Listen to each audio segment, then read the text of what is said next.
Don't we all love summer vacation, relaxing, laying out by the pool, barbecues, hitting the beach, doing, well, nothing? Well, how about a summer vacation from your house payments? With SaveWithConrad.com, you can do just that.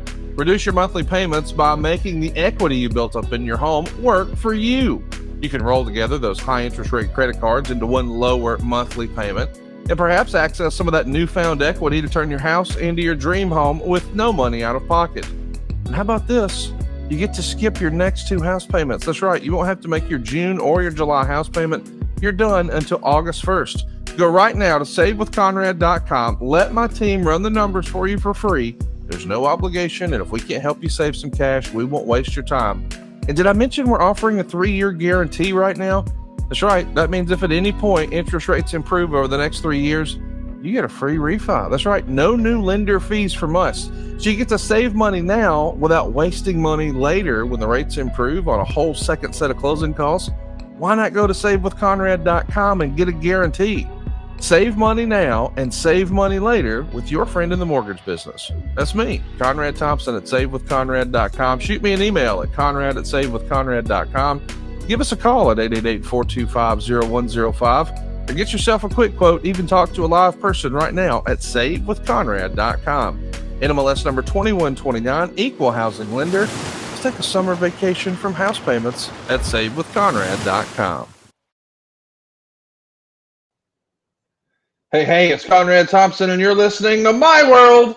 And of course, we couldn't do it without the Hall of Famer, the greatest professional wrestler of all time, your friend and mine, Double J, Jeff Jarrett. Jeff, how are you, man? Oh, Conrad Thompson here on My World recording day in Hendersonville, Tennessee. Woke up to no power in this little one-horse town. No, it's kind of crazy. Me and Karen were talking. We did.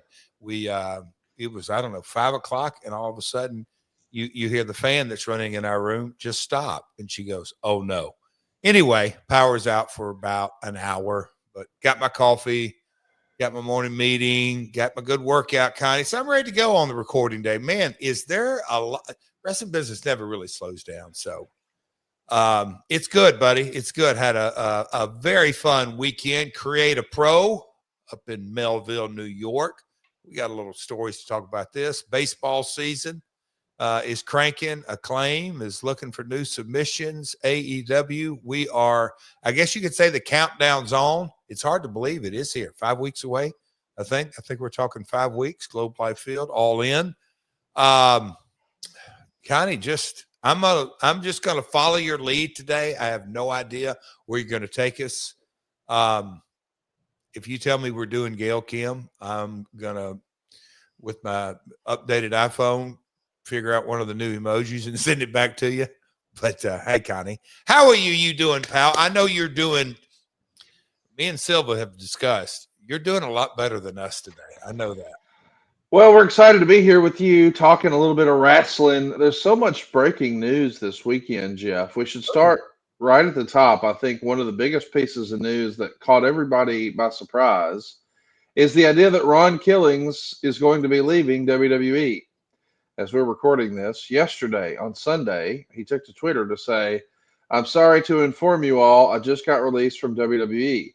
I want to thank WWE for the ride, but mostly I want to thank each and every one of you who was along for the ride. Thank you for all the love, support, and appreciation you've given me over the years. Thank you.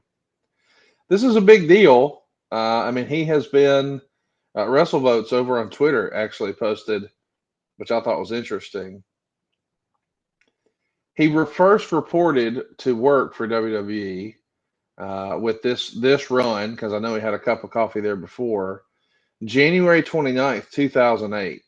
So that was 6,335 days ago. And to put that in perspective, that same week is when we saw the debut of Wildcat Chris Harris, or when he first signed. It was that long ago that he started. And that's the same week that WWE switched over to HD television production. Think about that. Like, R-Truth has been with WWE as long as HD has, Jeff. It's crazy. That is. And hey, Dave, will you throw that graphic back up? I want to ask Connie to take a look at, I don't want to reread that, but look at the very bottom. And that was at 10 o'clock in the morning. how many views that has? I like immediately. That was within the hour, right? It had to have been 60. People were blown away by this, Yes. Jeff. Like the response and outpouring of love and appreciation for Ron Killings is unlike almost anybody we've seen. In modern times when there's a big release like this, obviously usually there's a build. We know someone's unhappy. We know their contract is coming due. We know that Yeah. they've announced they're retiring, something like that. It's rare that one catches you totally off guard, especially with it being someone who was a lifer. Like, no disrespect to Braun Strowman. I know we both think a lot of him, and he was recently released. But respectfully, he had been released before, and he's been there for a while, maybe 10 years or so, but not like as long as HD was. I just thought Ron Killings had a job for life. And this feels to me, as a longtime UFC fan, a little bit like when UFC sold to Endeavor. Prior to that, Jeff, I'm sure you recall the UFC once upon a time was struggling to find a voice, much less find profit. I mean, they were hard pressed to even find television time. So they self fund The Ultimate Fighter. That turns their fortune around. But a guy like Forrest Griffin and guys like Chuck Liddell and guys like Matt Hughes, they were there sort of planting the seeds and paving the roads for what was to come with the UFC. And so Dana White and the Fertitta brothers made those guys like ambassadors of Yep. sorts. And they were paying them $250,000 a year, I think, to just be, make public appearances for the company. But they had jobs for life. That was the understanding. We're appreciative that you got us here, and we're going to take care of you guys forever. And almost immediately, Endeavor said, hey, we're not getting a return on this. We got to cut this. And that was it. Those guys were done. This feels a little bit that way because we're also seeing Carlito posting that his contract is up in 2 weeks and it will not be renewed. On top of that, WWE is demanding I pay back the money they paid me for apparently stealing money from the company. I've had my lawyers look into it, and after reviewing the footage on Netflix for the past few months, they suggested I pay them back the money. All jokes aside, gracias WWE, especially the WWE Universe. I'll reappear again in another 13 years. I love that. I love that he's got the right healthy approach and attitude towards it.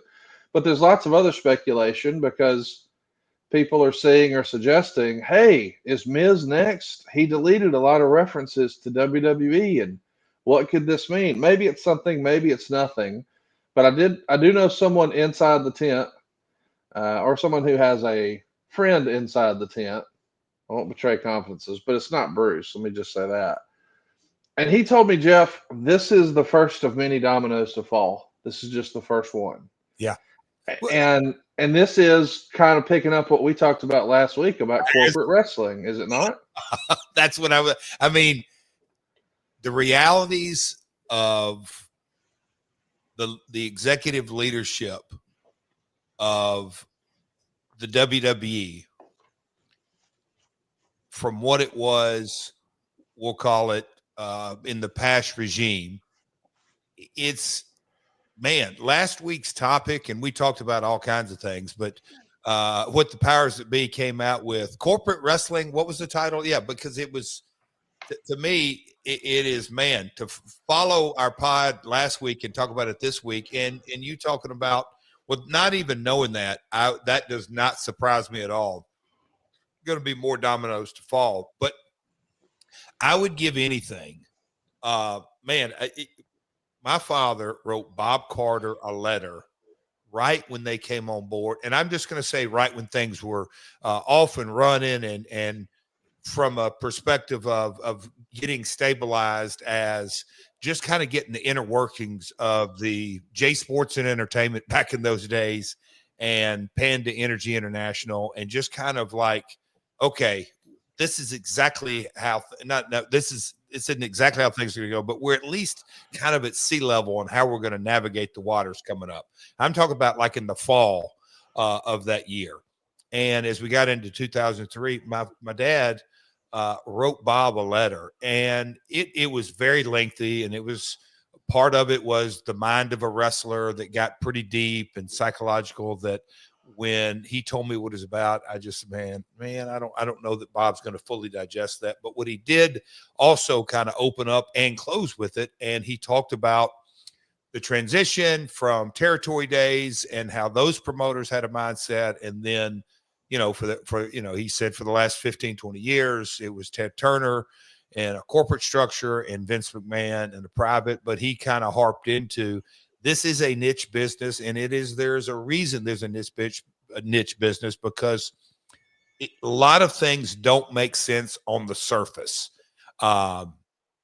And I just couldn't agree more with that, just kind of that premise, in that I can fully imagine, I'll just say Ari Emanuel and his team, when they look at these talents and their contracts, and maybe they have a metric of how many times they've appeared on TV, and they're not running house shows and whatever metrics they run through it. And I know there's personal decisions put in and personal emotion, but for the most part, I don't think they can add up. They couldn't add up with Chuck Liddell and the, we'll call it the legends of UFC. And now it looks like anybody who's got some time in up there, they're going to be seeing the door. And I've said it often. I said it yesterday, stuck in airports and what a complete travel, but you didn't see me post about it, Conrad, but I had a rough day, but, I gave me time. I stayed on my phone and got a lot of work done. But in those phone calls, every call that I had, literally calls and texts, everyone that came up, hey man, did you hear about Truth? Hey man, did you hear about Truth? Hey man, and everybody has all kind of ideas. But at the end of the day, it truly is a result of Vince selling the company. That this is the new WWE, and it's not going back, it's not going reverse. But the industry as a whole, man, there's some opportunity, because the market is going to be, I'll say this, flooded with talent, with a voice, with a social media following, with the promotional punch and power. It's exciting. Now, it's not personally exciting. I love Truth, and I hope we get to continue to talk about him. And I think there's a full episode on him, because there is, I've, for several years, when he came in the door, at TNA, yes, Truth had some comedy, but I always saw him also. I mean, he was champion. I saw him as a very, when Truth wanted to cut a serious promo, good God, he could cut a very serious promo. But once I kind of saw the role he settled into and where Vince saw him at and what he utilized him, there wasn't ever a segment that he didn't hit it out of the park. And like you just said, he just comes off the Cena situation. I think that more than anything, people out of left field. But I know I'm kind of rambling and jumping all over. I think there's a boatload of opportunity. Personally, I hate to see it for Truth, but I know him. He's going to rebound in bigger and broader and bolder ways. Buddy, I think the future is very bright for that man. I just want to go out on a limb and say R-Truth will be a much bigger star 1 year from today than he is right now. Boom. He's going to be a huge star. I can't wait for us to talk more about him. And I know that he's got some long days ahead of him. So I almost want to send him a care package from Mando, because this is Cody Angle's personal favorite. And I know, Jeff, when you've got a long day of travel, you reach for the Mando too, don't you? Oh boy. In that airport, walking up and yes, I could have, if you give me a good read, Conrad, and, walking in, don't get me started. Oh, Conrad, Mando, Code My World, my man Cody. Conrad, we're not going to get any taints or any of your wordsmithing of this beautiful read. You're not giving it this today, because you do it like none other. Shopmando.com. Oh, no, I wasn't asking you to do the read. I was just saying, I know Cody likes it. I know you travel with it, and you'll see why once you try it. Mando is whole body deodorant, and it's safe to use anywhere on your body. Jeff is a little different than you and I. We probably start at the top and work our way down. Jeff starts with the taint. He said that that's the way he was reared up in the business, and that's the way old Hungwell Morrell taught him way back when he was showing him the ropes. He said, kid, what you do is you put this right here, in your thigh folds and under your balls, right in this taint area. You rub it around your belly button. You run it in your butt crack. You run it in your feet. You run it on your armpits. And that's just what he was saying, do it with the Coors Light. Now they're doing it with Mando. It was created by a doctor who saw firsthand how normal BO was misdiagnosed and mistreated. Real deal now. She went to school with Eric Bischoff, and the legend of Bischoff's stinky balls was so strong that when she was coming through the halls, the stank was still there. She started working on this patented formula, and man, those halls at Minnetonka High School have never smelt better. Mando has two different product types. They got solid stick deodorant, which is formulated and powered by mandelic acid to stop odor before it starts. And they've got spray deodorant, which is really helpful if you've got those little T-Rex arms like Dave Silva. Either way, you'll enjoy aluminum-free products that are ideal for those hard-to-reach places. They're also baking soda-free and paraben-free. But, man, you're going to be smelling good because you can choose between Bourbon Leather, Cloverwoods, Mount Fuji, or Pro Sport. And it's been clinically proven to control odor better than just a shower with soap alone. And if you're ready to try America's #1 whole body deodorant formula right now, well, I've got good news because you can find them in Walmart and Target and other retailers across the country.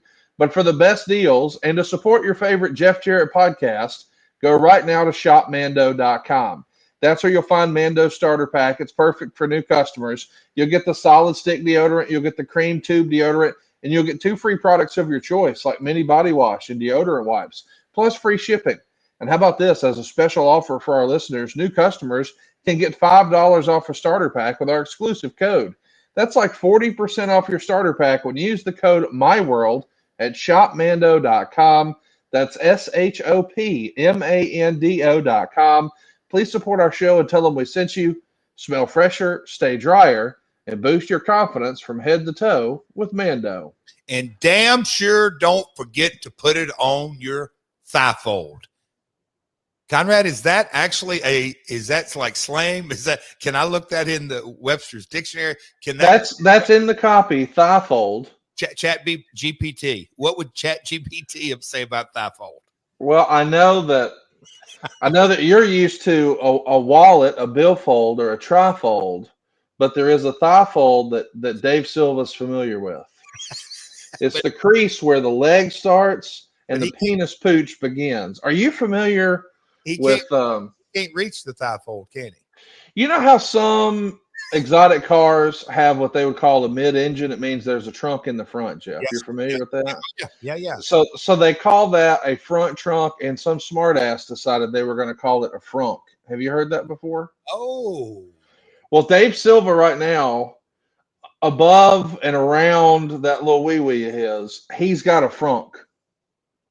And now there's no funk in the frunk because he's got Mando.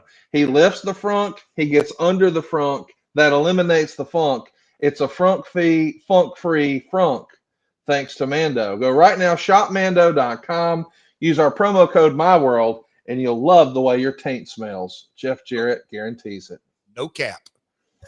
He's standing on business, boys and girls. Skibbity. Hey, our truth's going to be a big deal. Cringe. Yeah, dude, we are so grandpa right now. Our truth is going to be one of the biggest stars in the wrestling space, and I don't even think it has to be as a wrestler. You and I had a conversation yesterday where I made the analogy that, content creation should be our truth's future, in my opinion. Yes. I just think about sitting him down as like wrestling Shannon Sharp for content creation could be funny, but I think he's funnier than Shannon Sharp, which makes me think he could be the life of a party on like a Jameis Winston. Remember when he took over social media for the NFL when they were in New Orleans this past year for the Super Bowl? Like, imagine if R-Truth was doing that for a week-long wrestling burn. Like, that dude is a superstar. He has $1 million look. He's super smart. Oh, God. You said it earlier. We should do a whole episode on him. I think we should do it next week because I'm convinced, whereas WWE, to their credit, they have gone out and they've found influencers who happen to be big wrestling fans, and they've done phenomenally well at that. I'm talking about guys like Logan Paul and Pat McAfee and Bad Bunny. Man, they did such a great job with that. However, you kind of have that organic love already built in with the wrestling fan base. I think R-Truth, Ron Killings, has a personality so big that it will connect with the casuals, with the lapsed fans, with the hardcore fans of today, just universally loved. I mean, be loved is probably the right way. And on some level, I think the outpouring of love he's gotten in the last day or so, Jeff, online, I really hope that there's a lot of young wrestlers who are seeing that, because I feel like a lot of young wrestlers probably imagine, hey, well, I want to grow up and I want to be Stone Cold, or I want to grow up and I want to be The Rock, or whatever. But here's a guy who respectfully didn't ever have quite the push that the Stone Cold or a Rock would. But look at the impression he made. Look at the fan base he has curated and the relationship he has with the fans. And he was on TV working at a high level for a lot of money for a long time. And now he's got, almost like a military retirement or a state level retirement. He can go work another job now and create a bunch of money off of the legacy he's already built. I just think there's in a sea of wrestlers trying to be the next big thing. Man, being the next R-Truth is a fucking hell of a way to go for your Oh, career, sure. don't you think? I mean, literally, because he left in '08. I didn't realize it was that far back. But he was 3 Live Crew. But before that, he was the NWA World Heavyweight Champion. And I'll call that is a booker, writer, executive producer. Always saw Ronnie, just because he was so diverse. He could do serious, he could do comedy, he could be in a single, he could be in a tag, he could be heel or be babyface. I mean, he literally could do it all. And so, as I'll say, the first year went on and the next year went on, and you just kind of see, okay, they've kind of got him in this comedy role, and he's in the comedy role, and he's in the comedy role. And I think that is a big lesson here, that you have to run the play that you are handed. That is exactly what the powers that be at WWE saw him as. He embraced it, made everything better. I mean, exponentially better. He super athletic. He could work with anybody in the ring. There's nothing as outside of the basics as far as in the ring he couldn't do. I mean, damn good. I think about that rapid song, "What's Up?" I mean, he's done it for 20 plus years, but his longevity comes in that he always had a mindset that no matter what I'm given, I'm going to make it better. I just think at the very core of Ronnie, that's who he is. And, all of his, I'll call it comedy antics. And Conrad, you would have probably have liked to have been with me and Ronnie and Road Dogg and a couple others on some, we'll just call them the late nights, because there would be times that Ronnie would have all of us in tears. I mean, not even really trying to, but man, he's got the charisma that goes on for days. And so I'm excited. I know it comes as a shock, but I'm really, really excited about his future in so many different ways. And I know music is his passion. uh Good Lord, it's his passion in so many ways too. So, and hindsight, maybe 3 or 4, 5, 6 months from now, you know at early 50s, I think Ronnie's at, to main event Saturday night's main event with Cena. That's a pretty good way to go out. I'll take that. I think that's a pretty good way to go out. It's a great way to grow out. I mean, what an opportunity it was. You got to think that it was, even though it may have been a shock to him and others, it almost feels intentional, like it was a plan. Like, hey, we're going to give you this, last moment, big time opportunity on NBC and Peacock. But Well, even that shirt, like, I saw a lot of people saying how excited they were for the Ron Killings John Cena shirt. But I guess it's already down, Jeff. Like, the shirt has been taken down. The Ron Cena shirt that I think was supposed to be delivered in like July, they were taking a bunch of pre-orders for. I guess they've already pulled it down, because I just assumed this is going to be a Braun Strowman type release. Like, hey, we're sunsetting the wrestling piece, but we're going to bring you back and do some other stuff. And for them to take the shirt down, it makes me wonder, did they get the cart before the horse, or is that still a possibility? What do you think happens here, Jeff? So again, Conrad, we joked before we came online. Essentially, you've been in the finance business or numbers since you were 21 years of age. Correct? That's kind of a yes. Okay, so you're going to understand. You're going to have a much deeper kind of thought process on this. Oh, Double J's been doing flatbacks since he's 18. So our walks have brought us together doing My World and a bunch of other projects we can't discuss. But that being said, Connie, here was what my airport thoughts of yesterday evening came upon. Back to our 90-day situation. My gut tells me, Conrad, that somebody in finance gave the powers that be, Nick Khan, Triple H, whoever it may be, and said, hey, man, we ain't going to meet the numbers as far as this, and this. We got to go. Because I just can't think in my wildest dreams from a creative perspective, hey, we're going to have a guy main event, Saturday night's main event, and then he's going to be out of the company. We're taking his merch down in less than 30 days. That doesn't add up to me, Conrad. I may be completely right. But what's your thoughts kind of on the private equity mindset? We've got to cut numbers now. We thought we were going to meet the numbers that we thought we were going to. We're not going to. So we need, we'll say, a couple of $1 million out of talent. Where do we start? What's your thought on that? Yeah, I mean, I do think that's how cuts happen is we realize, hey, we got a right size cost. We're going to miss our number. We're not going to hit our number. We've got goals. But the thing that tickles me about this is I see so much conversation on wrestling social media where people are wondering, hey, who's to blame?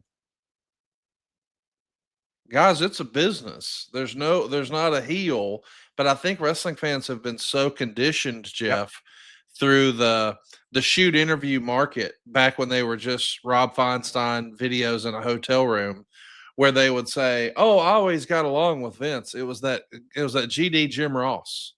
"Oh, I always got along with Vince." It was that effing Johnny Ace. And it's like, did you think Johnny Ace fired you without Vince's knowledge? Like, did you think JR went into business for himself and fired you without Vince's approval? Yeah. Like, that didn't happen. Vince was the hatchet man and they played good guy, bad guy. But I think the online narrative right now is that people want to give Triple H the benefit of the doubt and find a way to support him and his creative, because the IWC as a hive mentality has decided Triple H good, Vince bad, whatever. But now there's this narrative of, I can't believe TKO's making Triple H cut, buddy. What are we talking? We don't have to make everything into a wrestling storyline. Like, sometimes businesses just make a business decision. That's right. And we don't need to get our feelings too involved in it. I mean, it's just the nature of the beast. And you've been on both sides of this, right, Jeff? Yeah, and look, and I'll say, that's why, so many times, specifically doing the podcast, during it, maybe doing the prep or the afterwards or the comments, and I just kind of think, all right, what's my experience with this? And I just think of, my old man making towns, and he's got to give somebody their notice or something like that on, hey, man, the reality is this is good news for you. We're done with you here. Nothing personal, but you're going to get the opportunity to move on. Now, of course, guys, nobody likes to get fired at all. And people are, what you just kind of said, that, oh, it's TKO making them do this. At the end of the day, it's bottom line driven, period, end of story. They've got to give their investors their money back. And yes, I've been on both sides of it. And neither side is fun, but it is a necessary. That's why reading outside books, when you get into the corporate and the Jack Welch, every year, 10%, the bottom 10% are gone. It's growth for the company and growth for the individuals let go. So it just creates opportunity. It's just, it's not the fun part of it. You can get slapped in reality. And I just think the good old lovable word tribalism in our industry, all that just kind of gets layered upon layered upon layered upon layer. But I do think, Conrad, that this is something that went through in my mind. Yes, it's just business, and Paul Levesque and Nick Khan, yes, it's their responsibility to report to the board or RA or Shapiro or all those folks. They've got to meet their numbers. So Nick looks to Paul, hey, man, you're the one crafting, you're head of creative. You're the ones, we got to give you the players you want to write with, but there comes a time you got to cut. So it's his job to cut guys. It is what it is. But I'll go on the kind of perspective in that it's hard to explain to quote unquote non-wrestling folks the value of R-Truth, because we're sitting here talking about he's going to be hotter today than he is now. That's something that you want. Talent is IP, and IP is meant to be monetized. You're telling me the WWE can't monetize R-Truth? That's the head scratcher. I think nobody can quite quantify or qualify exactly why what the hell is going on here. So it's interesting, Con. Well, I meant what I said. I hope that a lot of young wrestlers will take the R-Truth approach. You know, I had a conversation with a buddy of mine not too long ago about, hey man, if you were going to open a restaurant in Huntsville, Alabama, and you decided you wanted to be in the restaurant business, how would you get started? What would you do? And I've never opened a restaurant before, Jeff, but I do know that supply and demand is a real thing. And if there's not any German restaurants in town and I can be the only one, or I can be Mexican restaurant number 417 in Huntsville, I don't have to think real hard about where there's an opportunity. And I think there's always going to be a place on a roster for an R-Truth type character, for a Ron Killings type character. What he brought to the show was unique and it was different than. And because that kind of became his calling card, he built a career around it. And I think there's a lot of wrestlers who inadvertently wind up doing a little bit of cosplay of their favorite wrestlers. And so you wind up with, there was a criticism years ago that the WWE developmental system generated a factory of lookalike guys. They all had similar gear and similar body types and similar hair and all that. Man, our Killings, Ron Killings, R-Truth, he did it totally different then. And I think that's the reason he had such a long career with WWE. He was different then. And I hope that we get more of that in wrestling, Jeff. I mean, because on the one hand, you can say, and I had a text exchange this morning with somebody up there, and the fact is, you could put Ron as a utility guy. You could. And yesterday in the airport, I had a guy works for ESPN, who's a big wrestling fan. And he was just saying, oh man, what a good utility guy. And I go, well, let me spin it to you this way. I don't really look at him as a utility guy, because I think a utility guy is somebody who can do it all. But nobody can be a utility guy the way Ron Truth is. His charisma. I mean, at the end of the day, there is only one R-Truth. And I don't think you could. Conrad, you're damn, all the hours you've talked about it. Give me one similar talent who's similar to R-Truth in the industry. He's so unique. There's not a lot. It's not a quick comparison off the top of your head, is what I'm saying. Yeah. Yes. That to me equates to money. Always. And it's because it's different then. And I know that, you know, there's a lot of guys who focus these days on, and I get it, I understand it, but there's a lot of focus on your presentation in ring. But if we were to ask people, hey, give me your top 10 favorite R-Truth moves. Tell me about R-Truth's moveset, Ron Killings' moveset. Like, he's so beloved, and I don't know that most people could name 10 of his moves. You know what I mean? Like, because it doesn't matter. Like, he was an excellent persona and character in wrestling, and it was all from just his natural charisma and looking to create those moments that resonate more so than even the matches, but those moments where, you know, I mean, he's showing up at the wrong pay-per-view. Oh, my bad. That's so silly, but it's so effective. And I don't know. I'm just a big fan of his. I can't wait to see what's next for him. My uncle passed away several years ago, probably 4 years now. But he and I went to your very first TNA show in Huntsville. And as we're piling in the car afterwards, we were both talking about what we had seen, and we both landed on, hey, the top star here, it's going to be Ron Killings. Buddy. He tore We it just, I mean, because to your point, he looks physically impressive. He looks like he's chiseled out of granite. So he's got a great look. He's got an incredible smile, and he does his facials unbelievably well. He's always had an opportunity to do crazy hair. He had the see-through shirt, so he knew how to dress like a star and present like a star and make a spectacle of himself. But we saw some athleticism, and we saw a hard promo, a funny promo, a biting promo, and physically he could do all the stuff. And I love just his origin story with Jackie Crockett. I mean, we could do so much great stuff here with Ron. I'm sure we will in the coming weeks. I'm looking forward to us doing a whole episode on him. Yeah. Before we talk about something else that's a real head scratcher, though, Jeff, I want to talk about work boots. I'm not talking about work rate. I'm talking about the real deal. I'm talking about Brunt.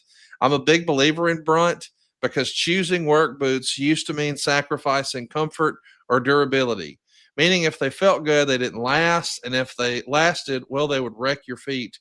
But Brunt Workwear finally ended that trade-off, designing boots that withstand the toughest job sites while feeling as comfortable as your favorite sneakers. The founder is a fellow named Eric who grew up blue collar, and he started Brunt after all of his friends in the different trades encouraged him to start a workwear brand that was really built for them. So check this out. All the Brunt products are named after the guys he grew up with. And this Father's Day, we want you to upgrade the hardest working guy you know with boots that are as tough and dependable as he is. Whether he needs waterproof or safety toe or soft toe or pull on or lace up, man, Brunt's got him covered. And these might be the most comfortable work boots on the planet. They're built to perform day after day. And by the way, Brunt lets dads try them on the job. If these Brunt boots don't blow dad away, he can send them back. And this Father's Day, our listeners are getting $10 off at Brunt with our code MyWorld at checkout. Just head on over to bruntworkwear.com and use the code MyWorld, and you're all set. And after you buy, do us a favor. They're going to ask where you heard about them. We want you to tell them it's from our show. You're going to love that these Brunt boots are comfortable right out of the box. Some of these other boots out there, man, they've got to have a significant break-in period. Said differently, let's kill your feet to make these things usable. No, not here. Man, you're going to love the Brunt boots. By the way, Brunt isn't just about boots. They offer a full range of high-performance gear built for all those tough jobs. If you're looking for heavy-duty work pants or weather-resistant jackets, Brunt's got you covered there too. Brunt didn't just make a durable work boot. They reinvented comfort for the hardest workers out there. And as I mentioned, just in time for Father's Day, not only does Brunt have special discount bundles, but our listeners can also get $10 off when they use our code MyWorld at checkout. Just head on over right now to bruntworkwear.com and use our code MyWorld, and you're all set. After you purchase, they're going to ask you where you heard about them. Please support our show and tell them we sent you. The best. So, Jeff, I saw something over the weekend that, man, it was a head scratcher for me. I don't know if you saw this. But Rikishi has a podcast, and I guess it's called Rikishi Fatu Off the Top. And he was pretty critical of the way his son Jay has been booked. We mentioned last week, and it got you tickled, that what's next for John Cena is a tag match. It'll be John Cena and Logan Paul teaming up against Cody Rhodes and Jey Uso. Someone who was not laughing like you were about that booking was Rikishi, who said, why? I mean, Jay's a world heavyweight champion by himself. Oh, they really need to fire creative services over there now. Just book me so I can book my son matches out there. Like, I mean, okay, you had me when they brought in Paul, but damn, I wouldn't have beat him the first time they locked together. Could have just waited till a cage or a gimmick match. Paul's got heat, and this will probably be his biggest spotlight in WWE, and they're both young. Shit, come on now. So now you beat Paul, and now where you go? Into a tag team bout? And this, to me, was a head scratcher, Jeff, because I said to myself, isn't this tag match with Jey Uso, who is the world champ right now, tagging with the hottest star in the business the last 2 years, Cody Rhodes? to take on an influencer with more influence than WWE itself in Logan Paul and John Cena, who has the other world title in one of his very last matches on PLE in wrestling, period, much less WWE. That's about as damn rarefied a spot as you can get. But Rikishi somehow not happy with that. What do you make of this, Jeff? Conrad, when we sat down and I told you about my morning, super busy, we won't get into that here. And I said, Connie, I'll just roll with it. I have no idea. I'm prepared for topics. I'm prepared for whatever's going on in the wrestling world. But I'm not completely dialed in. I had no idea that you were going to hit me with this. So I got my first observation is this. The Bloodline is not in line. We were chuckling last week about the tag, and you got me tickled, and I get it. It's Money in the Bank, and that's, the headline, and they need things to sell tickets. But here, to me, is the head scratcher out of all of it. When you just laid out, well said about Logan Paul, his influence is massive, way outside of WWE, and you said as big. That may be debatable, but he does have massive influence. I won't get into that. John Cena, I mean, the MVP of the industry for the last 20 years. Yeah, I'd say 20 years. You just nailed Cody and his journey and how he ascended like a rocket ship and blah, blah, blah, blah, all this. Out of the four, who stands to benefit the most is Jay. I think by far, like Cody got beat at Mania and he's coming back and he wants his title back and he's going to lock horns with Cena. And you can just see that people clamoring.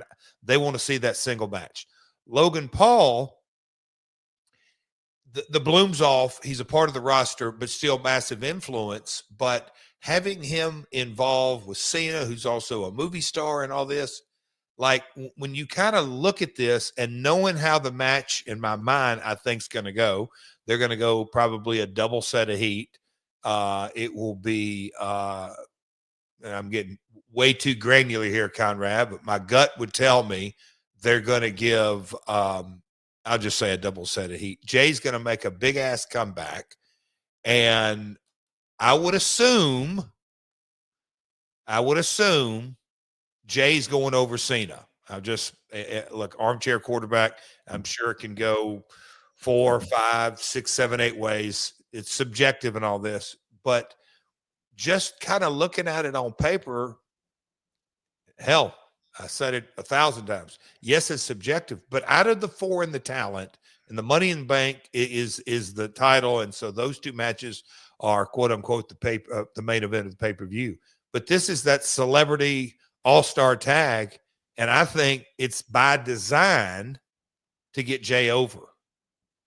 That's why it's a head scratcher, like a real head scratcher for me, that Rikishi is being vocal about it. Do you see it that way, Conrad? You see where I'm going with that? I mean, I kind of assumed that they would have Logan Paul pin Jay, and that sets up rematches. I could be wrong, but either way, I just think, and I know I was clearly being a little tongue in cheek when I said that Logan Paul's got a bigger social influence than right. WWE. WWE has 35 million followers on Instagram. Logan Paul has 28.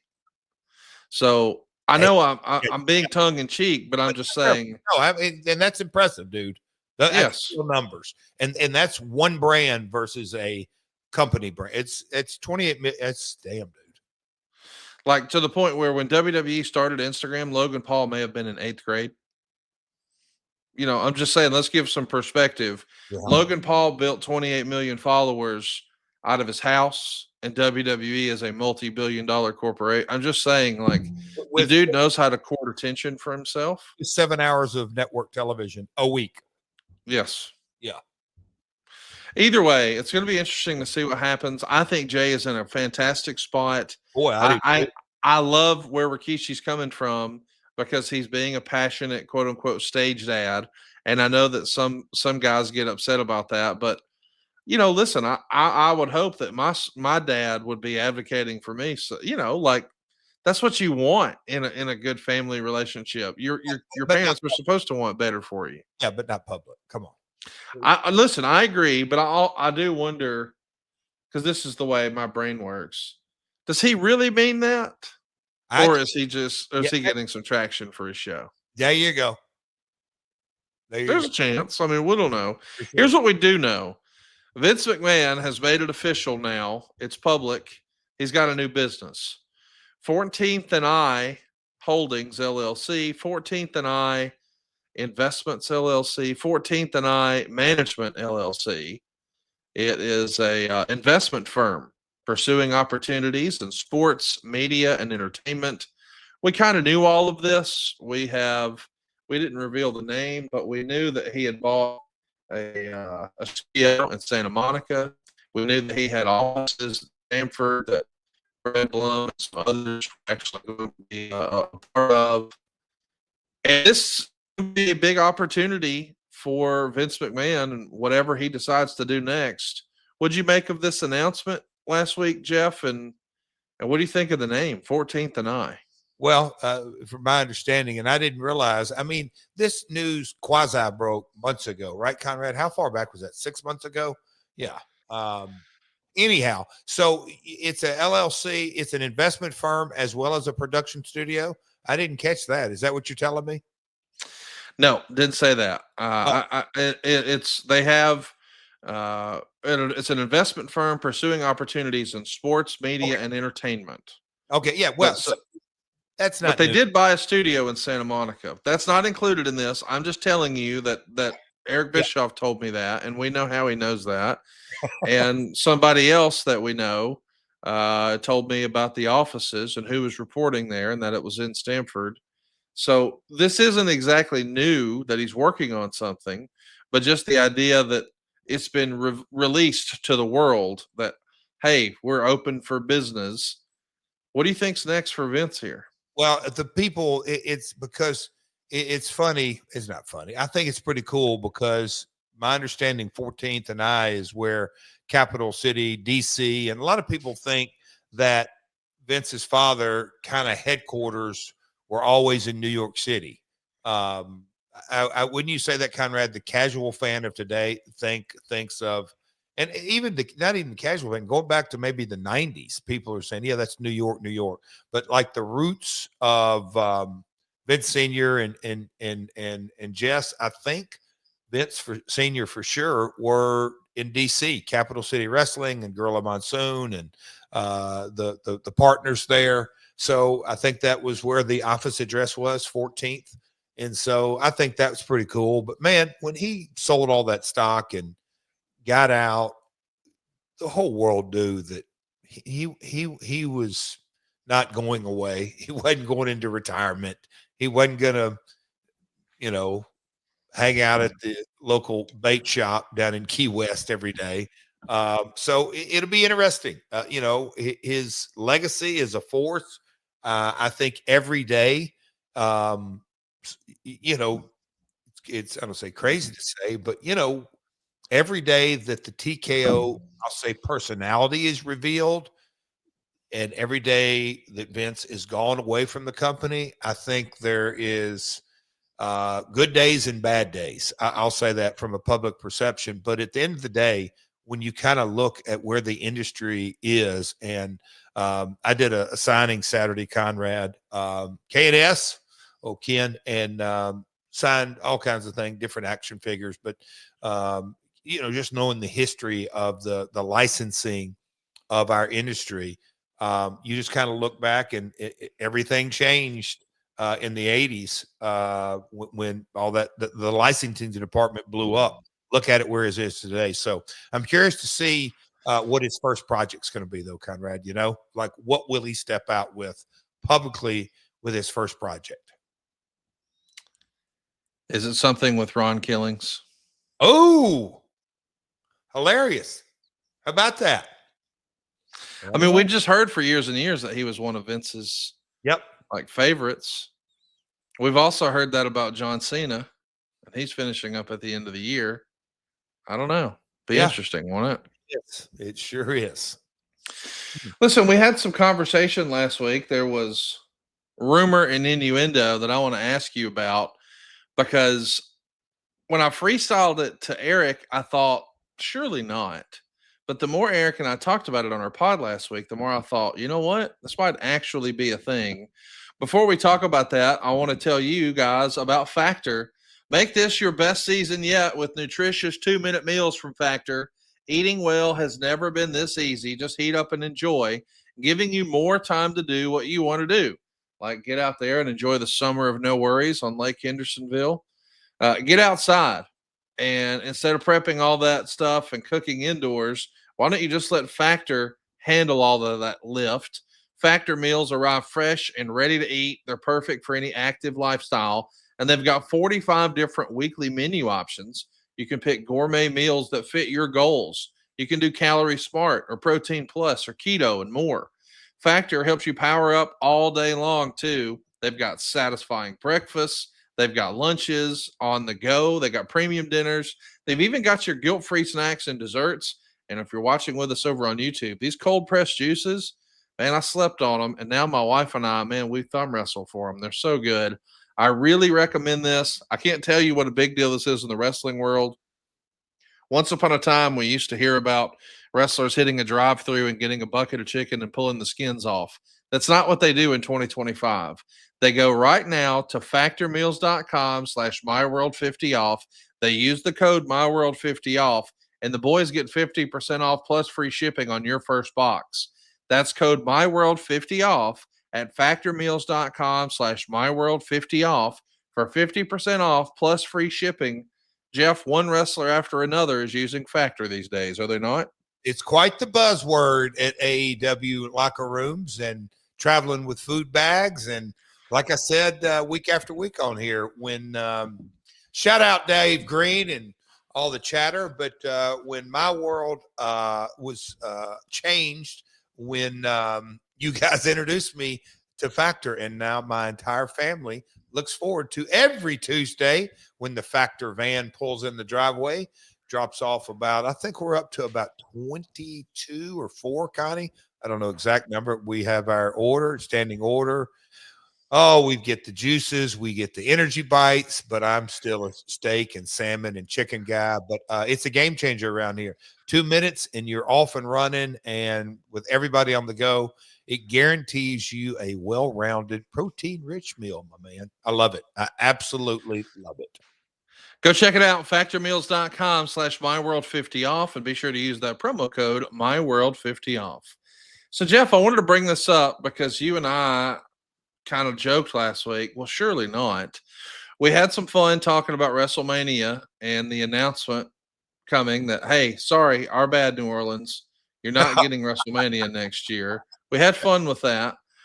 But the topic of where is it going next, I think you and I both assumed, well, it's definitely going to Las Vegas. I mean, that certainly felt to be the scuttlebutt.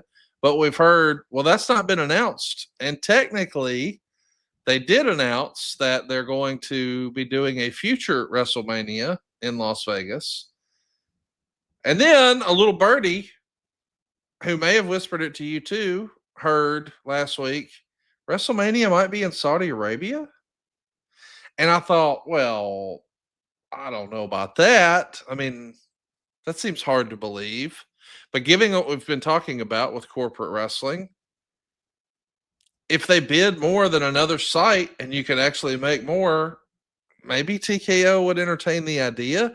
But when I freestyled all of this to Eric last week, Eric said on 83 Weeks, it would be kind of like the Super Bowl moving out of the country, because we've seen NFL games happen in the UK or in Mexico or all over Europe, but never the Super Bowl. So that would feel weird. But then he goes, but hey, didn't they just announce that Crown Jewel is in Australia? And it's like, wait a minute. Okay. What if? I can't deny that never really crossed my mind. Do you think WrestleMania next year might actually be in Saudi Arabia, Jeff? Absolutely, unequivocally, beyond a shadow of a doubt. Hell yes. Conrad, it's funny how last week's episode, for those who haven't heard it, go out of your way or whatever, but we had a blast. We laughed and cut up, but we had some serious kind of topics, and you kind of look from my perspective and going back and again, the conversations that I heard my father and Lawler have, that my dad would have at WWF, WCW. And then when we got in the TNA game, and just as time's gone on, and now private equity has basically taken over. And the emotional connection to brands. Here's where I'm going with it. And Conrad, I know that was a long one, but last week, for those that don't know, there's about a 25-minute YouTube show or documentary on Southwest Airlines. For those that don't know, when they had all that issue and kind of a unperfect or perfect storm where the baggage thing and all that, anyway, it opened the doors and there was a seismic move. Anyway, Southwest is now owned by private equity or run by private equity, and hence baggage charges. And they're going to start assigning seats. And so the personality of that brand's changing. So I'm saying it's not just wrestling, but Conrad, know, like, and trust is you'll buy from those folks. Well, there's no emotional attachment within Ari Emanuel and his crew to WrestleMania. I guarantee you those higher ups could not tell you any locations of the first 30 manias. Like, Conrad, I guarantee you, I think me and you right now could do one through, anyway, you could probably go all the way up. But anyway, just knowing the brand, we're fans, we're involved with it. The AEW, when I get to talk to folks at AEW that were really literally there from day one, and just kind of the historical perspective, same way that I can, I've been there 3 years, and I can tell you, well, Full Gear in Jersey was my match, and this and that, and Wembley Stadium, and man, gosh, year 2 when did this, and whatever it may be, Revolution or Sting's last match. We lived it. It was in our DNA. And so we are emotionally attached to moments. Moving to Saudi, it becomes a no-brainer, because they're going to look at the zeros that New Orleans was going to write them as a site fee. It's no comparison. It's literally, it is absolutely no comparison. So that's why I just think, if not this one, it's coming. But all the pieces of the puzzle of Char's Crown Jewel in Perth, Australia, and that whole mindset, having an event in Australia in Perth is really a head scratcher unless you know the story behind the story behind the story. The entire country's population isn't that massive. And I think it's 70%, maybe more than that, all live on the East Coast, because it's Brisbane, Sydney, Melbourne, and all that. And then, even go a little bit inland. Perth is way out there, and the population, but that tourism board writes a big fat check. So that's why when you kind of line everything up, there is no Crown Jewel pulled out of New Orleans. R-Truth gets let go. They got to meet their 90-day reports. I think going to Saudi for Mania makes those 90-day reports a hell of a lot easier to hit. It's amazing. Jeff, I want to ask you about, if you're a longtime wrestling fan and you were a big fan of the NWA and Jim Crockett promotions, you probably point to 1987 and you say, oh, well, that's when Vince McMahon sabotaged Starcade.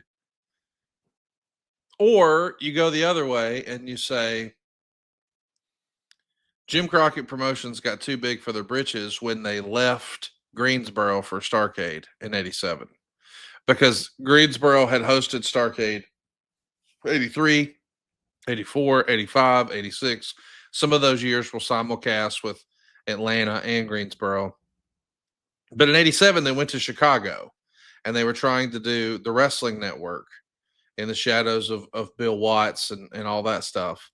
And that's when Vince created Survivor Series and, told the cable systems, hey, if you carry their show, you won't get WrestleMania, yada, yada, yada. But it's been said that perhaps WCW, or at the time it was JCP and the NWA, they shot themselves in the foot because they moved Starcade from Greensboro. Now, WrestleMania didn't necessarily have a one city home, but by and large, with the exception of, WrestleMania 6 when it was in Toronto, it's always been here in the United States, or we'll just expand it and say in North America. Is there any potential blowback? And I know that WWE has received a bunch of criticism through the years for doing business in Saudi Arabia. Does having a show the size of WrestleMania and just the brand WrestleMania attached to Saudi Arabia bring about a bigger opportunity for the mainstream press to be critical of this, do you think? Because it does feel like a lot of their WWE, their Saudi Arabia business, hasn't really hit the mainstream news cycle for criticism the way it has inside the wrestling bubble. But if WrestleMania is in Saudi Arabia, I feel like that's something that's going to be covered on every news network.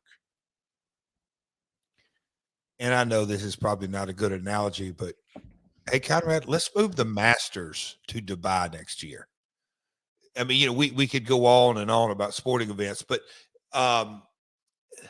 look, at the end of the day, and I say we as in the entire wrestling industry, it's going to take some education. But when Vince made the decision to essentially cash out, sell out, give the reins over to private equity, he knew better than anybody the future. I that's what I believe. I believe that's at the core. And not to bring the biblical principle in here, but it radically changed my life. But it is a mindset that no matter how you slice and dice Vince McMahon's leadership versus, we'll call it, because look, Hunter's a pawn, the Khan's a pawn, or they move up. Ari's the one at the end of the day making the decisions, and so Vince answered to what he thought was best for the wrestling fan. And he, look, love him or hate him, good decisions or bad decisions, it would circle back in his mind. What do the fans want to see the most? What is best for the product? I don't think you can say that remotely for Ari. Not that he doesn't care, but you can't serve two masters. That's the biblical principle that I think just jumps out. Ari is serving his investors, which are private equity that want to see a return. And if they don't, they're taking their money elsewhere and they're going somewhere else. And that's just game, set, match, because these funds and all the different names of the funds and all that, they're in the business of making money. And so it becomes a much simpler decision. Do I put my money over here and TKO is going to make me this kind of return, or do I move it over here, or do I move it over here, or do I move it over here? So I just think fundamentally that is where the decisions are made. And so when you move the flagship event to another country, and it is by design, it's not like those mainstream people are going to report it, even if they don't report it. It isn't because Ari goes, you know what, Conrad, Jeff, I was listening to y'all's My World podcast, and I know what you guys are thinking.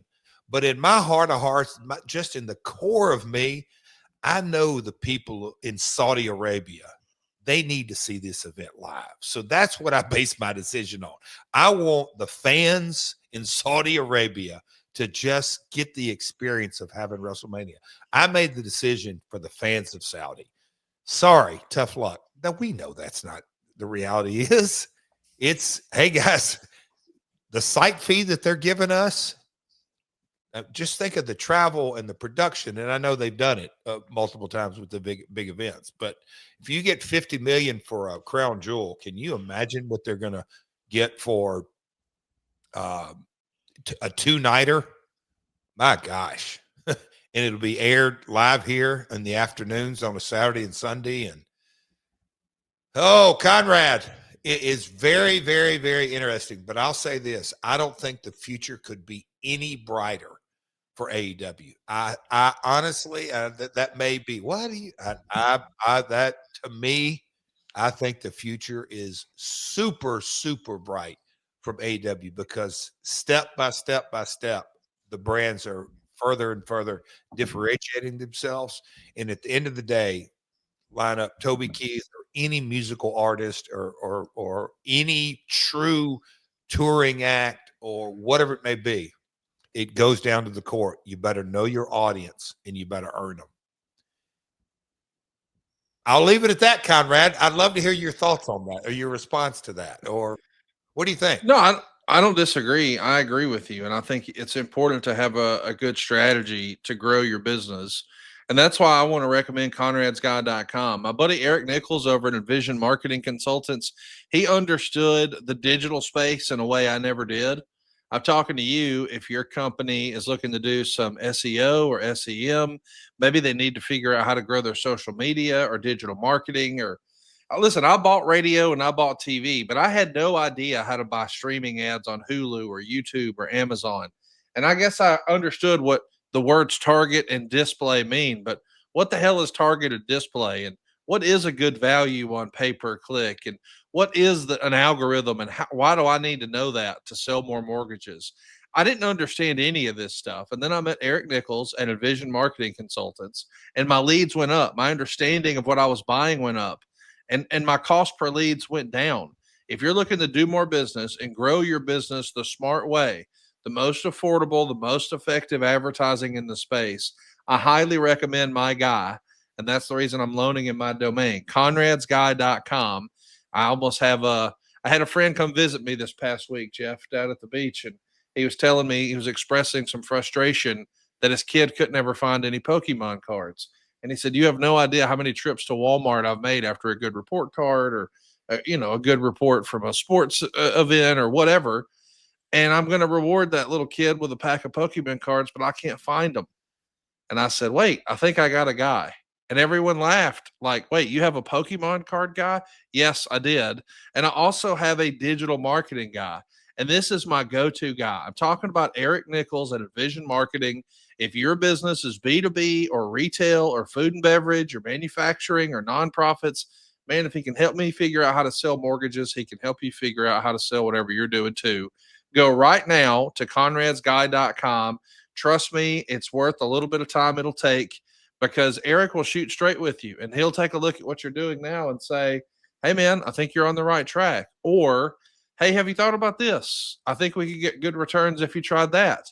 Like, why wouldn't you want the peace of mind of just knowing that, hey, you're putting your best foot forward and you're trying to do the right thing by your business in order to grow your business. But sometimes, man, as a small business owner, we find ourselves as well. I'm the CEO and entrepreneur and also the sales manager and the janitor. And I guess I cut the grass on the weekends. You have to do it all. How do you keep up with all these different algorithms and run your business? Well, the answer is you can't. I want you to just do what I do. Call the pros. Go to conradsguy.com and you'll find Envision Marketing Consultants, where smart but simple marketing drives results. Jeff, we're talking a little bit about everything today, and boy, we are. Just the idea that there's an international WrestleMania feels like a huge opportunity for WWE. I do wonder, because we all remember how much criticism that a lot of golf went under when live golf became a thing. And that was in the mainstream news reporting cycles. Whereas a lot of the WWE business in Saudi Arabia, it really wasn't focused on a national level. I think that shining a spotlight there like WrestleMania is going to draw criticism if that's true, but hopefully it's for a boatload of cash and it won't matter. I mean, I think that could be great for wrestling, and I know people have their opinions about it, but that's sort of the theme of what we've been talking about this last week on the show, Jeff, corporate wrestling. And perhaps there's never been a bigger example of that than the one that came out this morning, Jeff. Just before we clicked record, some news came out that I know you have not seen. Oh my God. And I can't wait for you to see this. Bring me back to whatnot before I forget. Just say whatnot. Anyway, keep talking. The new deal that WWE announced this morning is that Slim Jim is going to be branded on all of their folding tables moving forward. I want to be clear.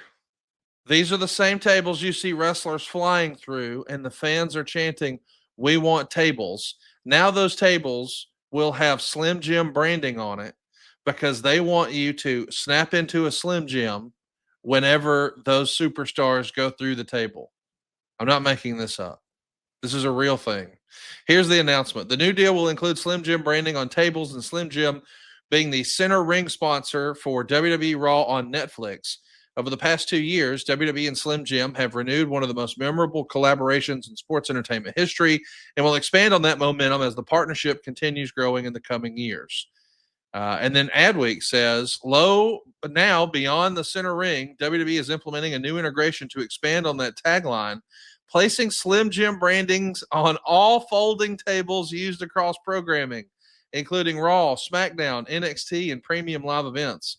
With the table integrations, WWE superstars will snap into a Slim Jim table during matches. We're thrilled to extend our successful partnership with WWE, which has brought immense excitement and engagement to our fans. Expanding our partnership during Monday Night Raw will give us even more opportunities to create unique and memorable experiences that will tap into the rich history and energy of both Slim Jim and WWE. So, Jeff, we've got sponsors on the turnbuckles. We've got them on the canvas. We've got them on the tables. We've got a whole drink cart filled with Prime. We've got ads on the boards, that used to be the guardrails. But now, even the folding tables, Jeff, snap into a Slim Jim table. Bravo, right?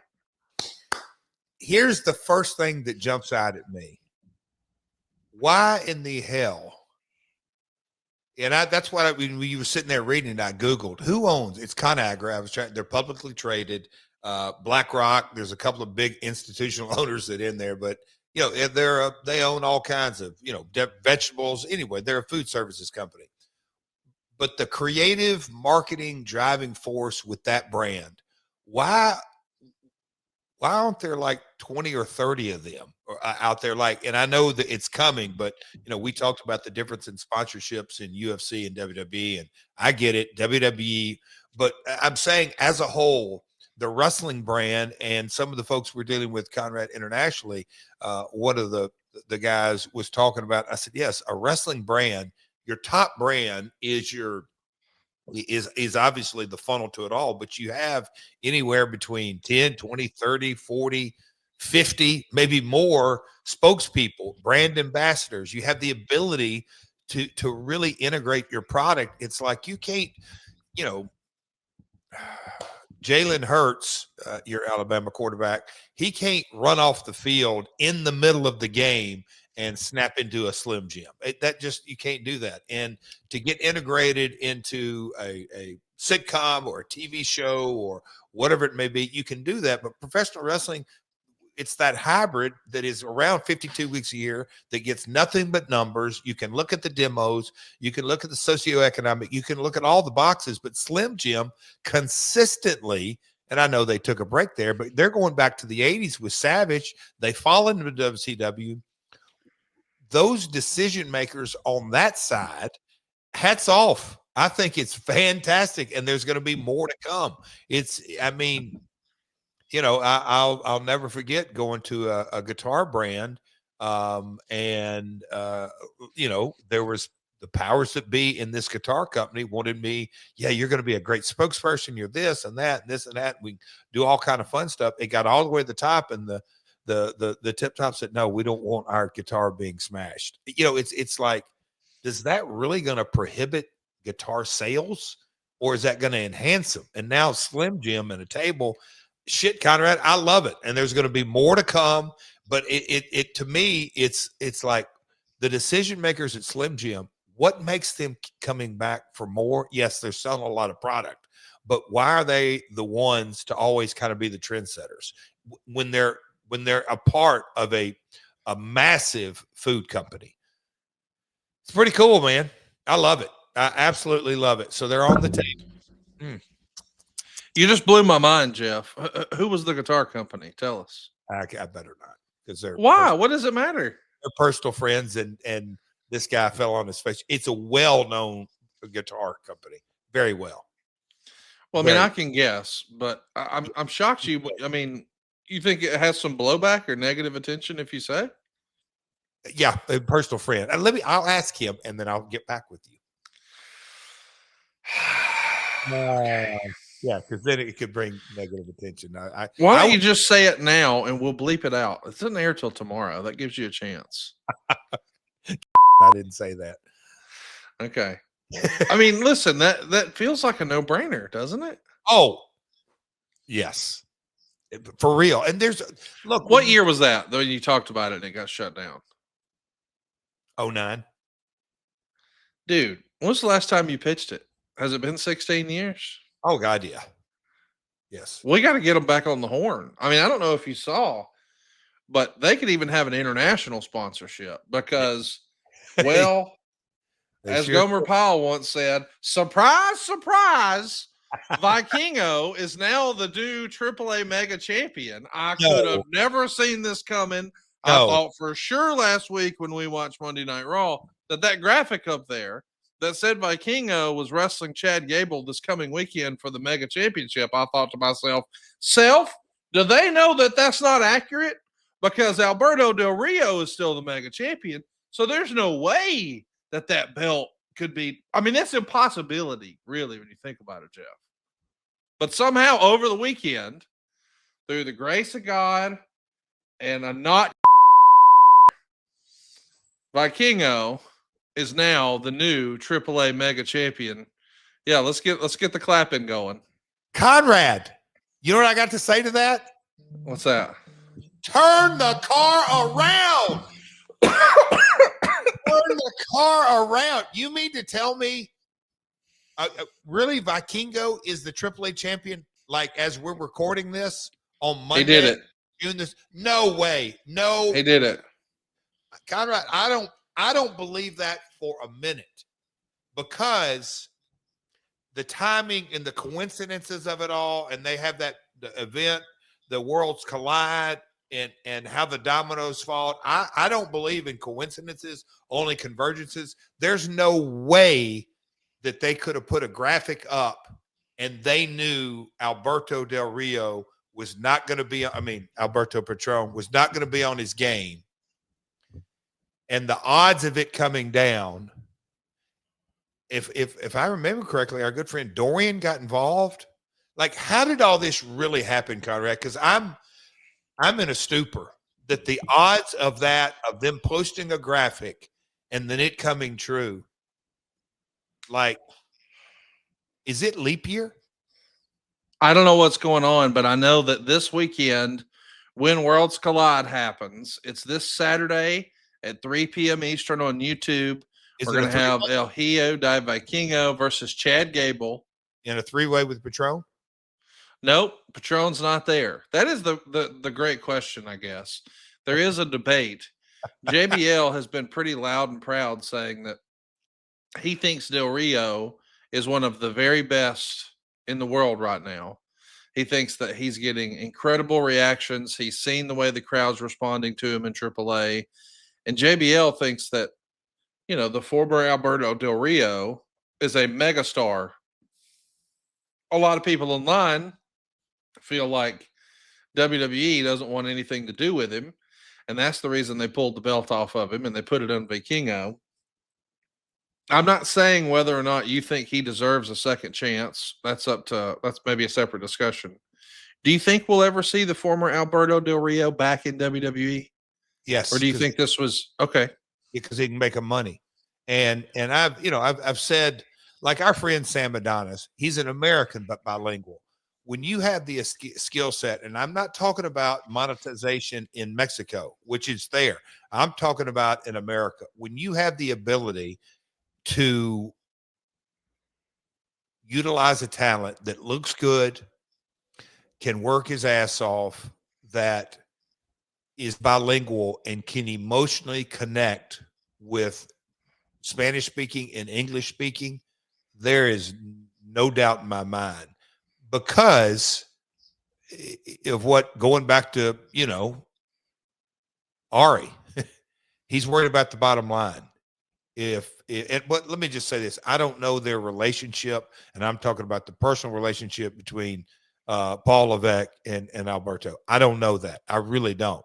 If I had that, I may have a little insight, because from a creative subjective, from a subjective point of view, that it may not interest Paul. He may not be interested in Padron services from a subjective creative point of view. So I don't know that, but from a business bottom line, there's no doubt they'll utilize him. I can't wait to see what happens next, because I do feel like a lot of the internet wrestling community believes that they took this belt off him because they don't intend to do business with him. But I think other people would argue, no, they know there's some connective tissue with the whole storyline that Chad Gable's had on TV.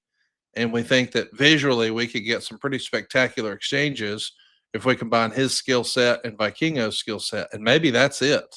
So let me ask you, I've in my mind, we'll see, but that's why we watch.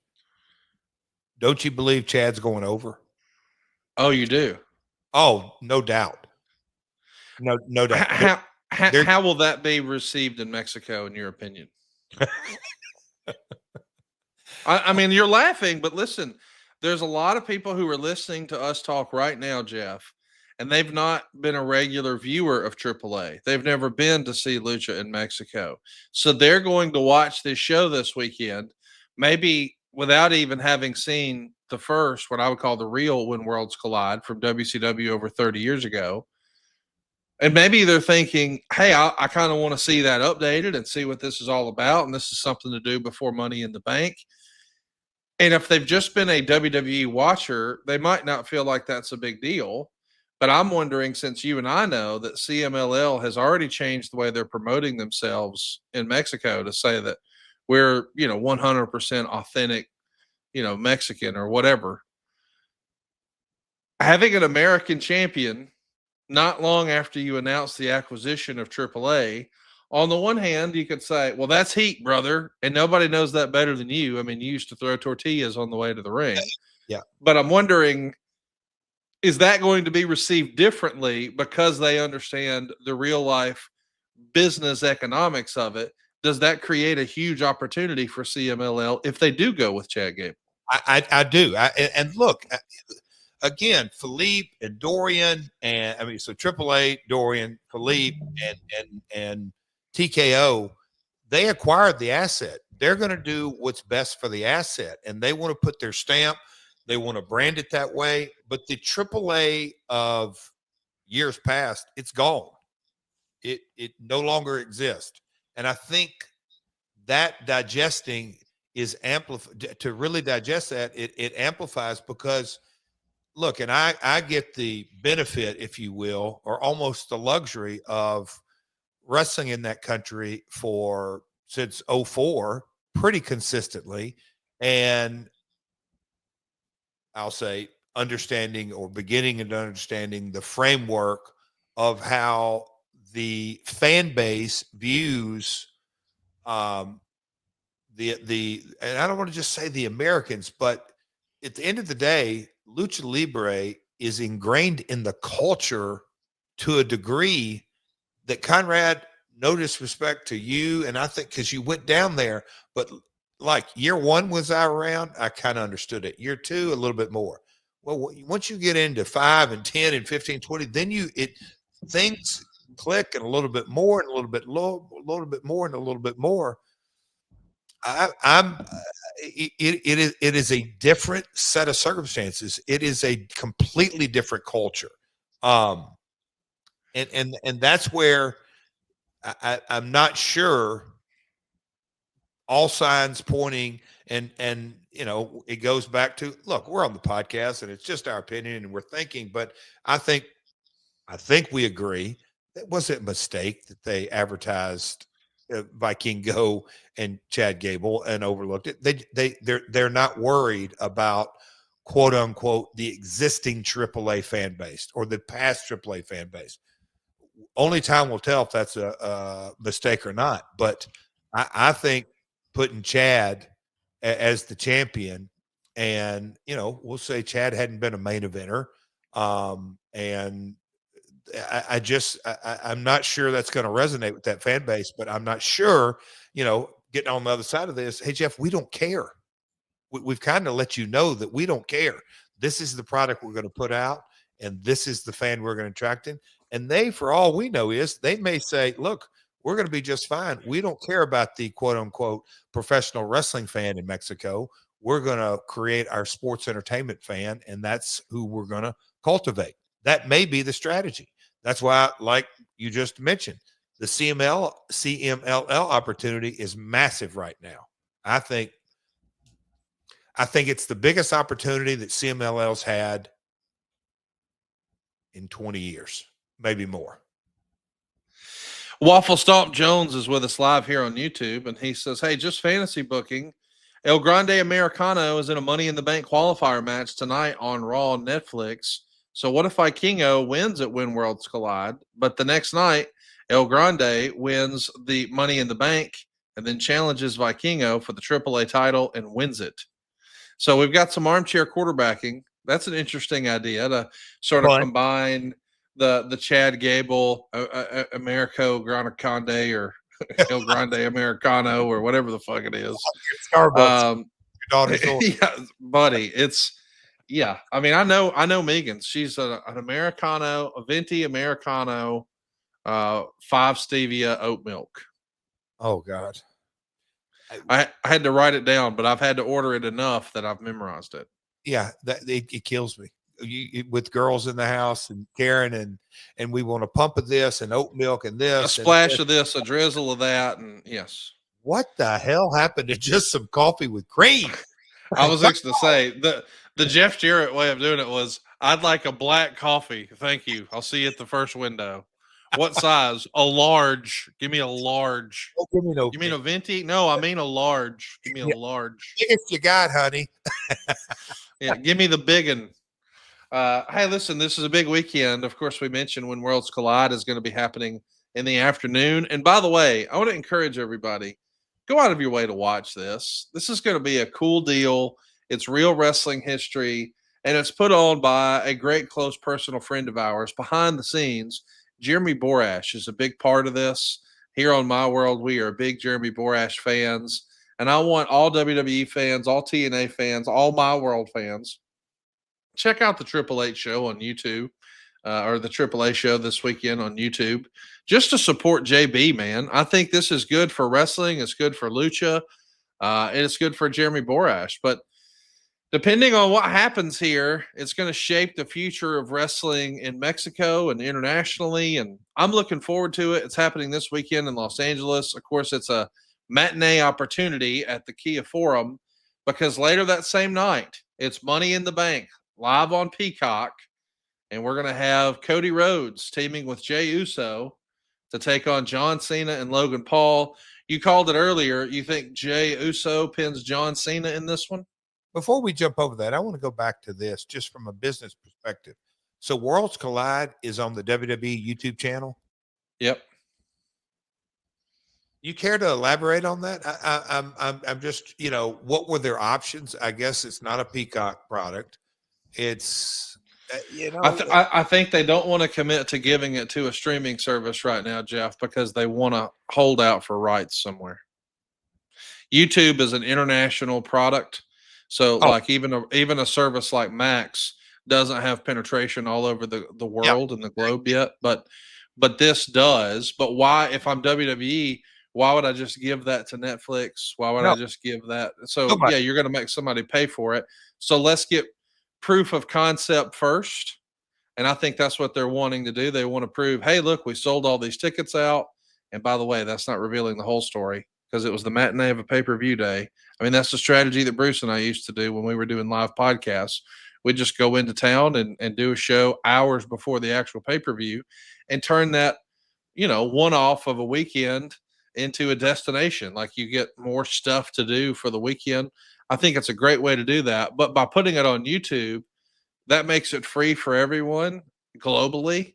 and now you can really see what the appetite is, and you can get some real data. I think it's a home run idea for them. And also, I'm sure they'll get the metrics, because I wonder if it'll be streaming Twitter, X, and anyway. Okay, all right. So now you got us into main event, Money in the Bank. What do you got? I think I said it. I just look. They're going to leave them happy because it's not for a title, and you got the two champions in there. And so, what's the kind of best building block, if you will, is Jay over Cena. Cena's going away. Jay wants to keep rolling. I don't think you beat Logan to beat Logan, and I don't think you put Cena doesn't need to win, and Logan doesn't need to beat Jay, in my opinion. I think you can build that story in a single storyline, different ways and different avenues. But I do see Cash App, one of our sponsors, pal. So they're getting out there in sponsorship world. So yeah, Jay over is my guess, and it's only a guess. We've also got Lyra. Lyra's going to be in there with Becky Lynch for the Women's Intercontinental Championship. We haven't seen Becky in a position to wrestle for the Women's Intercontinental Championship before. We know she's been a tag champ. We know she's been a world champ. What do you think happens here with Becky and Lyra? Becky's getting her hand raised. Period. She's not putting the girl over this early in her return and heel run.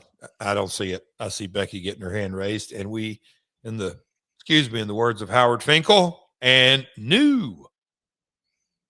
There you go. That's my guess, Pally.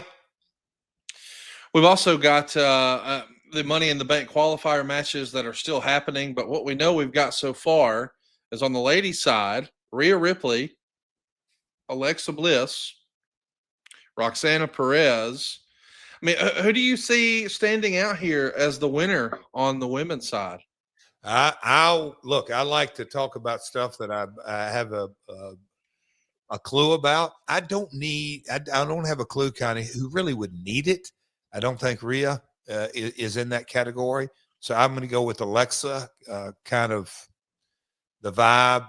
But again, that's a total guess. I'm unqualified to answer this question. We got on the men's side, Penta, Seth Rollins, LA Knight, and Solo Sikoa.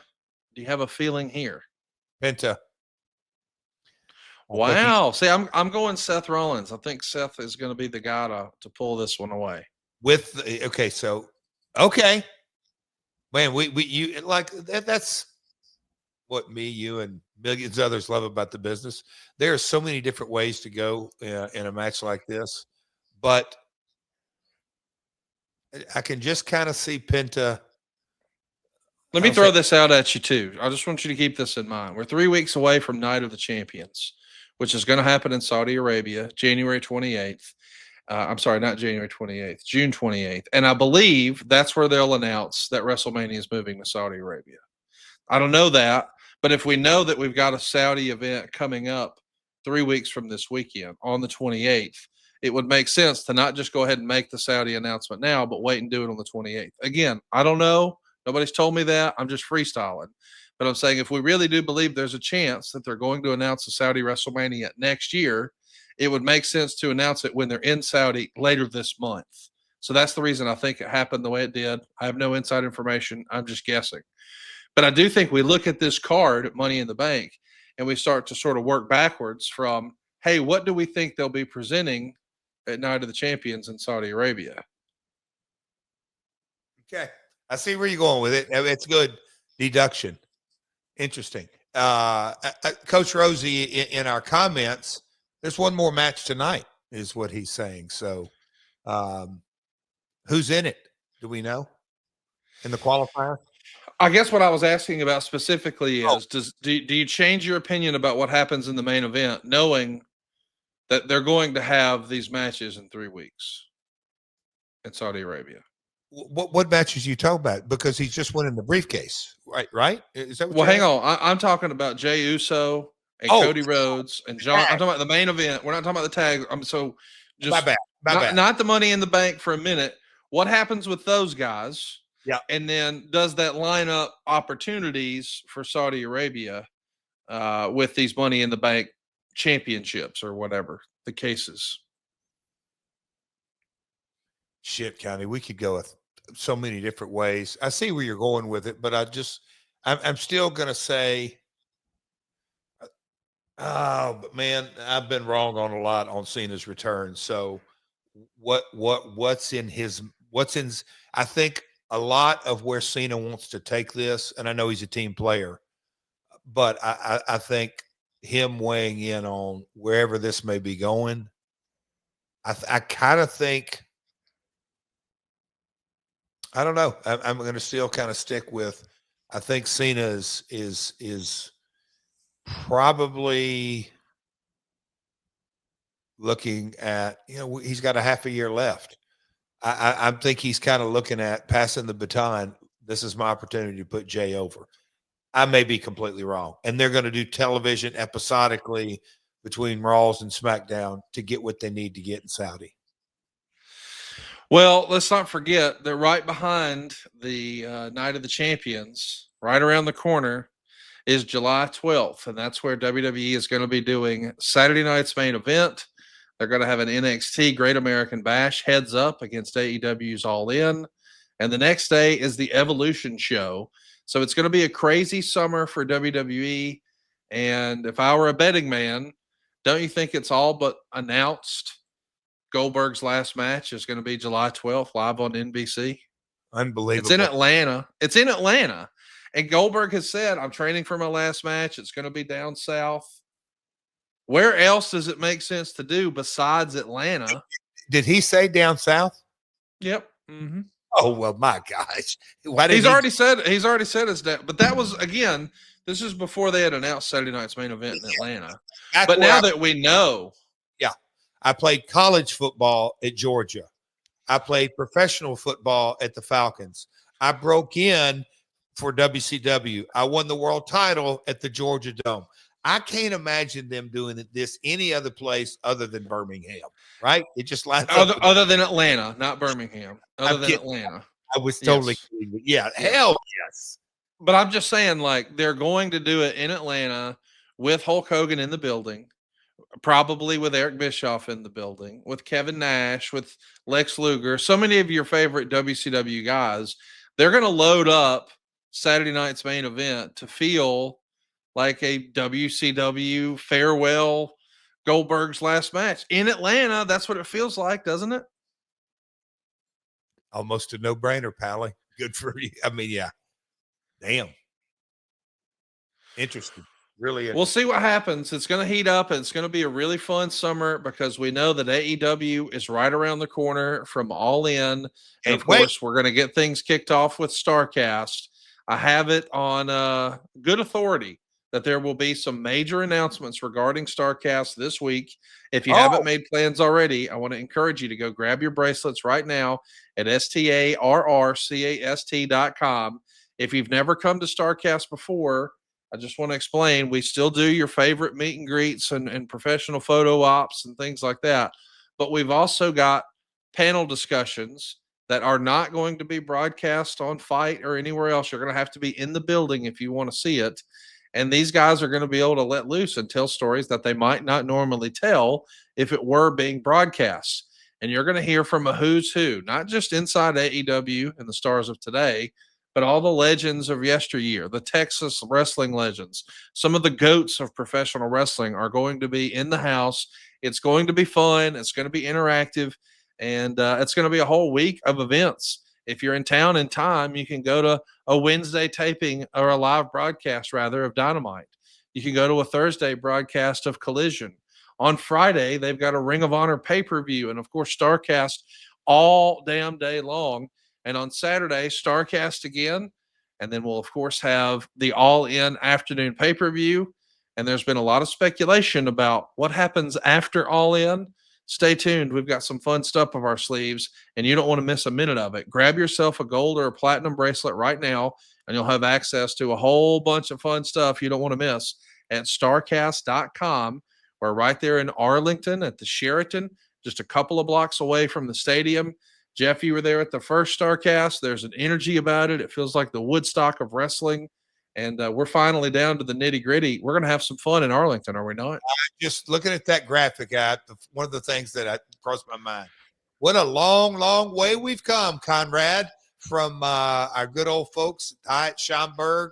What a blast we had. But, man, Globe Life Field, all the events, Dynamite, 2 hours, Collision, 2 hours, Ring of Honor pay-per-view, Starcast, and then the big granddaddy is going to be very cool. So, have you been in Globe? Yeah, you have. You were out there. It is what a first-class facility. And some of my baseball folks, Conrad, are tied to the facility, and they were, and rightly so, bragging on it. So what an event, man. I literally, Conrad, what do you got up your sleeve on these announcements? I'm not in the know on those, pal. We'll have some stuff to announce and talk about next week here on the show. I'm just sure of it. Buckle up, boys and girls. Starcast is on the way. We're going to be talking about Ron Killings next week here on the show. We called an audible today. Oh, yes, wow. We do still have research for Gail Kim. We've got research for Hard Justice 05. But next week, by God, we're going to celebrate the life and times of Ron Killings. Wow. Tell your friends and set your reminders. Hit that subscribe button. Turn on the notifications bell. It's totally free right now at myworldpod.com. And plan to join us next week talking Money in the Bank, When Worlds Collide, All In, Starcast, and of course, Ron Killings right here on My World. Peace. Hey, it's Conrad Thompson here to tell you a little more about what AdFreeShows.com is all about. Get early, ad-free access to more than a dozen of your favorite wrestling podcasts every single week, starting at just $9. That's less than 20 cents an episode each month. And yes, you can listen to them all directly through Apple Podcasts or your regular podcast apps. How easy is that? Ad-Free Shows also has thousands of hours worth of bonus content and docuseries like Title Chase, Eric Fires Back, Conversations with Conrad, and The Insiders. Plus new series like The Book with David Crockett, Monday Mailbags with Mike Chioda and Nick Patrick, and a whole lot more. And you want to talk about early? You can't get any earlier than listening to the shows live. You can be a part of the live studio audience as we record the podcast. Plus, ride shotgun alongside your favorite childhood heroes for live watch-alongs, Q&As, and other interactive experiences every single month. Come on now, see for yourself what thousands of other wrestling fans from around the world have discovered, that AdFreeShows.com is the best value in wrestling. Check it out today, and hey, when you do, the first week is completely free. AdFreeShows.com.